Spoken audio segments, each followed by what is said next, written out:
Olá, depois de um dia de panfletagem eu vi várias mensagens assim sobre uma possível vitória de Bolsonaro no primeiro turno, entre outras coisas.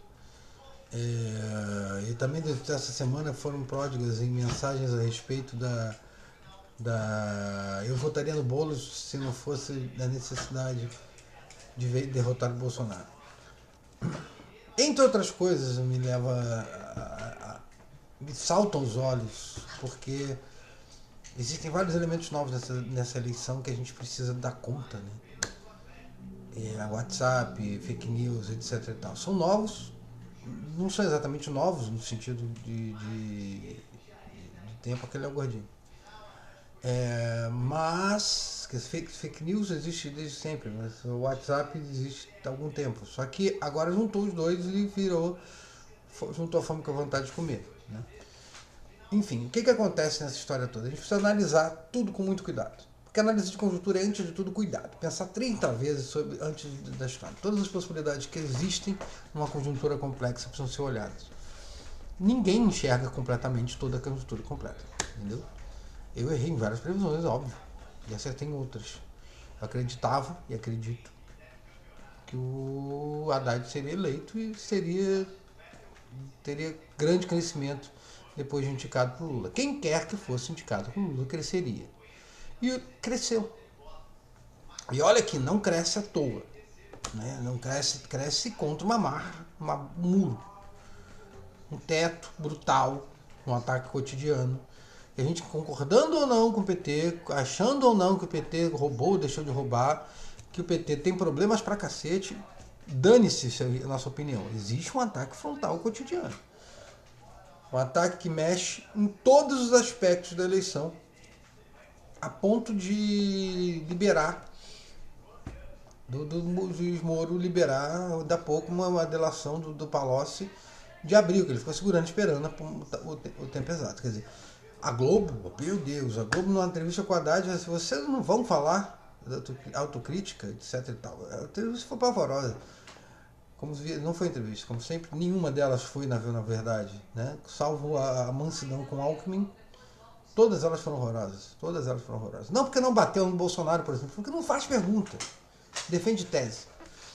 Mas enfim, apesar de tudo isso, o Haddad cresceu e em dado momento, com o teto do antipetismo chegando, o Haddad ia começar a oscilar, ia parar em algum momento. Mas a rejeição dele cresceu, mas estacionou, está ali. A do Cabra também, do Bolsonaro também.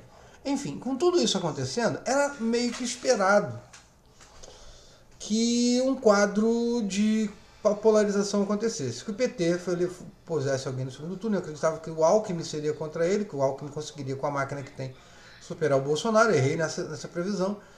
E o Bolsonaro se deu bem, continuou seguindo o seu projeto e tem hoje, segundo o Datafolha, 40%. Eu não acredito piamente em todas as pesquisas, mas eu acredito mais no Datafolha do que acredito nas demais. O Datafolha tem uma margem de erro, digamos assim, ou seria mais precisamente uma margem, que na minha opinião, uma margem de distorção menor. Eu acho que linha editorial, linha política dos donos do Datafolha influenciam nas pesquisas. Não se assustem com o gordinho passando toda hora, porque ele gosta de me ouvir falar e ele passa querendo ficar curioso, enfim. Então ele está 40%, que é a pesquisa que eu mais confio, né? Ele tem 40%. Tá. Quais são as possibilidades ocorrendo aí?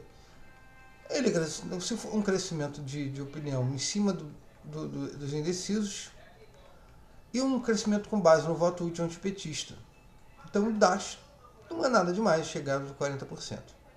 No sentido de, indica que ele lidera para o segundo turno. Só que o empate técnico de 1%, entre 40%, do empate técnico entre eles, muito próximo do segundo turno, uma previsão de segundo turno, é uma coisa que não é boa pro Bolsonaro. Ele tá, blá blá blá, blá blá, etc. Vamos juntar, a direita vai se juntar contra ele. Tá, ok, a esquerda também vai juntar com o torno do Haddad, a esquerda e parte do Democratas. Nem todo o PSDB vai pro Bolsonaro. Acho que a maioria do PSDB não vai pro Bolsonaro. Ou pelo menos uma boa parte não vai. Tem uma galera democrata no PSDB, como tem democrata no MDB, como tem democrata até no DEM. 4, mas tem. Marina também, tem pessoal que já está fazendo voto útil agora. Eu acho que muita gente vai votar no Bolsonaro de forma assustadora, mas vindo da Marina, por causa de antipetismo também. Mas não é uma grande maioria que vai fazer isso. Ciro também, o pessoal vai em peso. Eu acho que pedetistas em geral vão votar no PT. Esse quadro de redução, de alareamento das intenções de voto não indicam vitória do Bolsonaro, nem derrota até agora. Eu acho que indica derrota, tá? Minha opinião, meu feeling pessoal, mas até agora os dados postos não indicam derrota. E tem mais 3 semanas de campanha, ele vai ter que aparecer em algum debate, não é possível, e ele vai ter que dar conta de uma série de coisas. Ele vai falar uma série de coisas, vai ter campanha contra, vai ter campanha na rua, vai ter campanha cotidiana. E assim, tem, claro, coisas acontecendo. Tipo, existem os apoiadores dele intimidando pessoas, dizendo que vão matar, vão fazer acontecer quando o Bolsonaro chegar ao poder. Quer dizer, uma galera boa, não é pouco percentual de gente nesse sentido, tá só esperando o cara ser eleito para liberar, vamos, digamos assim, que nem aquele filme, A Noite de Crime, para eles poderem barbarizar. Você viu? Deu para comprar esse dessa vez. Não é patrocinador. Então, tudo isso vai acontecer. A gente vai pra rua, todo mundo vai pra rua defendendo a civilização, candidato, diabo 4. E vai ter disputa na TV, etc. E tal. A diferença do Bolsonaro, fora a diferença ideológica, a diferença organizacional do Bolsonaro pro PT é gigante. O PT é uma organização. Não. As pessoas que falam que é uma organização criminosa, blá blá blá blá blá blá blá, esquece. É um partido. Deveriam ter mais respeito com isso. Um partido que tem gente presa por corrupção. Não vou nem entrar no mérito aqui de quem é preso justamente ou não. Mas partido que tem gente presa por corrupção. Vários outros têm ou deveriam ter gente presa por corrupção e não são tratados como organização criminosa. O PP teve o maior número de indiciados na Lava Jato, ainda tem gente presa e ninguém trata o PP da Ana Amélia como organização criminosa. O PSDB deveria ter tido pelo menos 2 presos e ninguém trata o PSDB como organização criminosa. O PT trata. Não é assim que funciona a banda. É distorção clara. Mas essa galera vai disputar. O PT tem máquina, no sentido de tem partido, número, militante, o caramba 4. É hoje o partido de centro-esquerda, não acho que seja esquerda, com o maior número de militantes fácil. Fácil. No parte não é orgânica. Boa parte é orgânica. Se a gente vai pra rua e pode fazer barulho. E pode convencer gente. Tem um antipetismo tenebroso. Tem, mas também tem uma lembrança do governo Lula de melhoria da vida. Isso vai ter influência. Tá. Isso tudo diz o seguinte: parem de ser desesperados.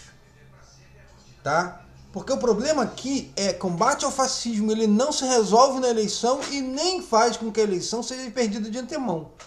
Eu vejo em rede social, eu vejo em depoimentos das pessoas um nível de desespero assustador e irresponsável até, em que as pessoas atacam umas às outras. Não, meu Deus, se for eleito, a gente vai ter que combater ele. É simples pra caramba. E se for eleito vai aumentar, não sei se vai aumentar, provavelmente vai ter mais permissividade do poder público com violência de gênero, caramba 4. Não significa automaticamente que vai aumentar, porque também não significa que não vai ter resistência. Ou vocês acham que negros, mulheres, indígenas, LGBT que estão na rua e foram pra rua e saíram do armário, saíram de suas posições subalternas, vão voltar pra casa? Vão pedir pinico. Vocês conhecem o movimento feminista? Eu, como homem, conheço o movimento feminista, do lado todos eles possíveis. Já apanhei de todos os lados do movimento feminista, porque eu, obviamente, mereci 90% disso. Entendeu? Aprendi a desconstruir uma série de coisas porque apanhei. Essa galera não tá aí olhando para ontem, nem brincando. E essa galera vai continuar resistindo. Então, se o pior acontecer, que é o Bolsonaro eleito, vai ter resistência. Quer a gente queira ou quer não. Quer eles queiram, quer não. Quer a parte da esquerda organizada queira ou não. Como lida com isso? Primeiro, assim, é preciso que a gente comece a pensar, junto com os nossos amigos, etc., como se organizar de uma forma antifascista. Tem uma série de possibilidades para a gente entender e se organizar com movimentos antifascistas. Tá? Eu vou propor algumas nos espaços e fóruns necessários. É fundamental, já teve. Vou até pegar um livro, indicação para vocês terem uma ideia de como é que funcionou a primeira frente de combate antifascista no Brasil. Ideia de um trotskista chamado Pedrosa, que foi abraçado pelo PCB, pelos anarquistas, etc. E expulsou os integralistas da Praça da Sé, na década de 30, 37, mais precisamente. Ideia da esquerda. Isso pode voltar. Por que não? Tá, tem muita coisa para amarrar aí, que tem problemas dos anarquistas com as organizações partidárias, com razão. Tem problemas autonomistas com organizações partidárias, com razão. E tem problemas também dos partidos com esses grupos, alguns com razão. Porque a violência, por exemplo, contra o PSTU não se justificou em 2013. Assim como a omissão em relação à prisão de anarquistas e autonomistas em 2013, por parte dos partidos, também não se justificou. A crítica ao método Black Bloc virou uma entrega de gente ao cadafalso da burguesia. Isso tem que ser levado em conta e essa autocrítica coletiva tem que existir. Tá? Não foi interessante determinado tipo de coisa do movimento autonomista e anarquista dizendo não aos partidos, sem bandeira, sem camisa, etc. e tal, que acabou ecoando sentimentos antipartidos da direita. Tá? Mas isso tudo precisa ser resolvido e ser organizado para o confronto daqui para frente. Tá? Diante de tudo isso, a ideia de a gente precisa se organizar é fundamental, independente do resultado da eleição. Porque não adianta achar que Haddad sendo eleito, a gente vai estar navegando em mares tranquilos, porque não vai estar. O quadro é de instabilidade, o fascismo cresceu e a gente precisa combater o fascismo ainda. Para sempre. A gente não devia ter parado de combater o fascismo. Tá? Mas paramos. Deixamos o Olavo de Carvalho e o Rodrigo Constantino criarem um caudal básico que deu em Bolsonaro. Em nome da governabilidade, partidos da esquerda, pessoal do PT, acenou com espaços para gente que não tinha espaço. Como Feliciano, Comissão de Direitos Humanos da Câmara, e Bolsonaro no arquivamento do projeto de revisão da lei da anistia da Erundina. Tudo isso aconteceu e isso precisa ser sanado, precisa ser resolvido. Tá?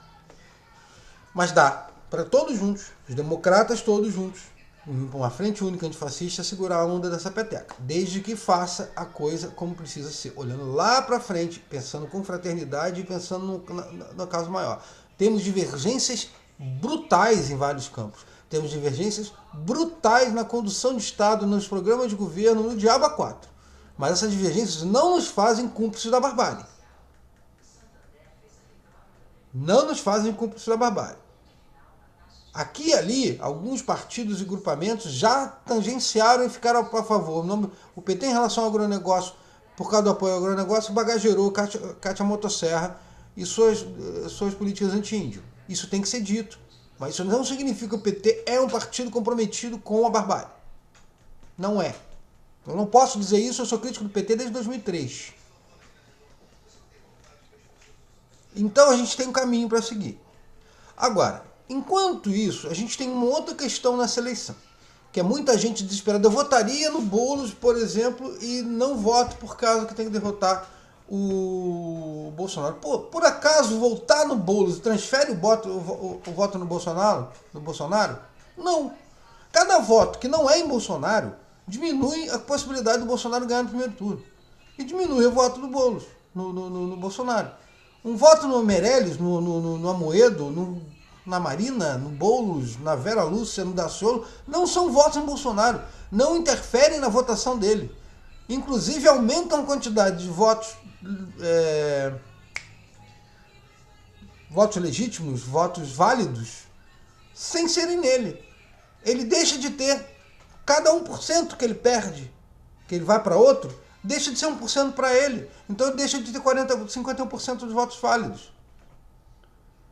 Se você concorda que a campanha do Boulos, as ideias e o programa do Boulos são o que há de mais importante para você, vote em Guilherme Boulos, vote 50.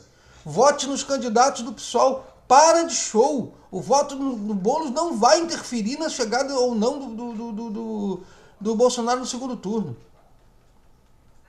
Muito pelo contrário. Vai interferir, vai influenciar na não vitória dele no primeiro turno.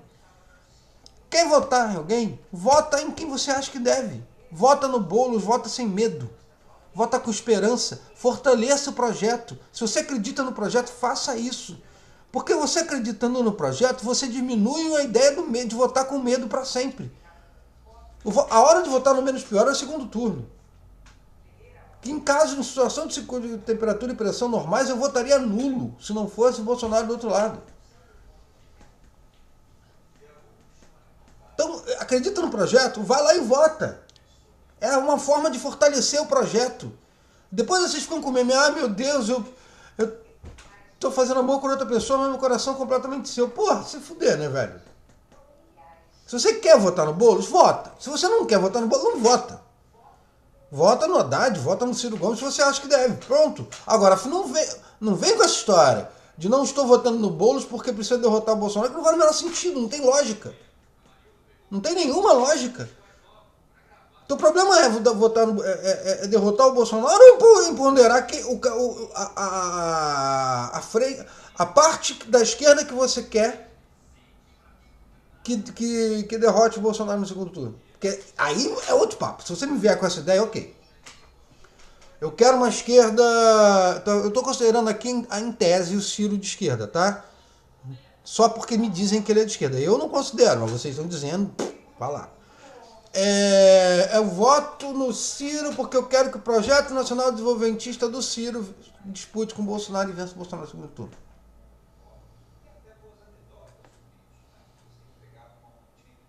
Ok.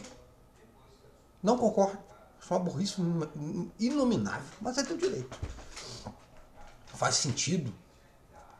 Eu voto no Haddad porque eu quero ver o povo feliz de novo. Faz sentido. Aí tudo bem, até faz sentido. Dentro da lógica dos eleitores do PT, desde sempre. Agora, não me vem com a política do medo. Porque o medo é lorota ou é tolice. Ou você está sendo desonesto intelectual, ou você está sendo bobo. A não ser que você tenha consciência e convicção de que o Haddad é o melhor candidato. Que você quer empoderar por causa da prisão do Lula, blá blá blá, dane-se um argumento.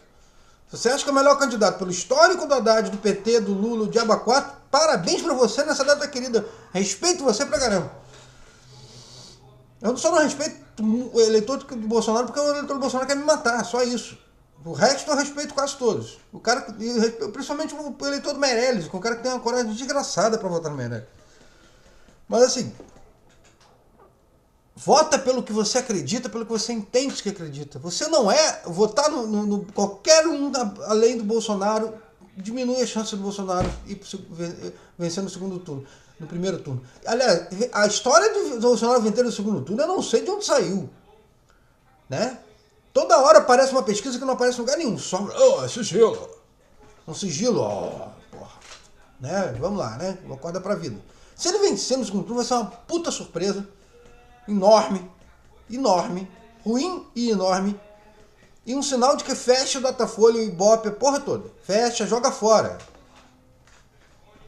Não é assim que funciona. Inclusive, a pesquisa tem duas coisas. Além de ferramenta de campanha eleitoral, que é uma forma de quem as contrata manter um determinado controle sobre o processo, também é algo minimamente científico sendo feito. Com algumas distorções, muitas ou não. Vox Populi, Ibope, BTG, Datapoder não levam a menor fé. Acho que tem uns erros ali que eu vou te falar uma coisa. Tem umas mudanças de metodologia, de comparações absurdas entre metodologias diferentes que eu não sei. O Datafolha, historicamente, é um pouco mais sério. Bastante mais sério. Se rola manipulação na interpretação do dado final, ela é muito menos visível do que nos outros números. Tá? É perceptível quando há alguma diferença brutal. Vou chamar de manipulação porque eu não acho que seja necessariamente. Mas é há umas variações que me causam surpresa. Parece que algumas coisas ainda são feitas para aparecer no final. Enfim, a pesquisa ela é um problema. Porque quando ela em 90, em janeiro, ela diz que o Boulos tem 1%, parece que ele está condenado a ter 1% pro resto da vida. Porque as pessoas começam a pensar, não vou votar nele, vou votar naquele lá que ele tem mais chance. Qual a chance de ganhar? Cara, ninguém tem chance de ganhar se você não vota nele. Se você fecha com o cara, fecha com o Boulos, fecha com o Freixo, fecha com o Diabo 4, e você começa a perceber ali a política que você quer, vota naquela política, porra. Senão nunca vai ter chance. Nunca vai ter chance. Ou você acha que o Lula tinha chance? Como é que o Lula aparecia na pesquisa em 89? Foi virando gente todo dia, militando, perturbando para virar. A chance é dada pelo aumento do número de gente que acredita nela. Agora, se você vota já pensando em corrida de cavalo eleitoral, desde o início, é complicado. Parece que vocês esperam a pesquisa antes de votar.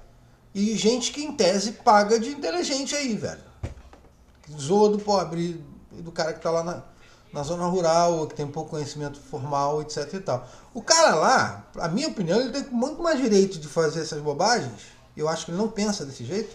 Ele vota de acordo com as relações de parentesco, de estratégia de sobrevivência, de mobilidade social dele, tá? Mas ele vai lá, tem uma ideia de mistificar a pesquisa nesse sentido. Vou votar em quem vai ganhar. Na verdade, eu acho que a ele lá pensa de uma forma muito mais pragmática e interessante do que o intelectual da zona urbana que mete essas loucuras de decidir de acordo com a intenção de voto. Ele pensa na pesquisa como indicador de uma estratégia melhor dele de sobrevivência e mobilidade social a partir das relações familiares e parentesco dele. Ele fala, Joãozinho tá muito melhor do que o Pedrinho. Pensar nisso aí, porque vai pegar pra mim se eu votar nesse cara aqui.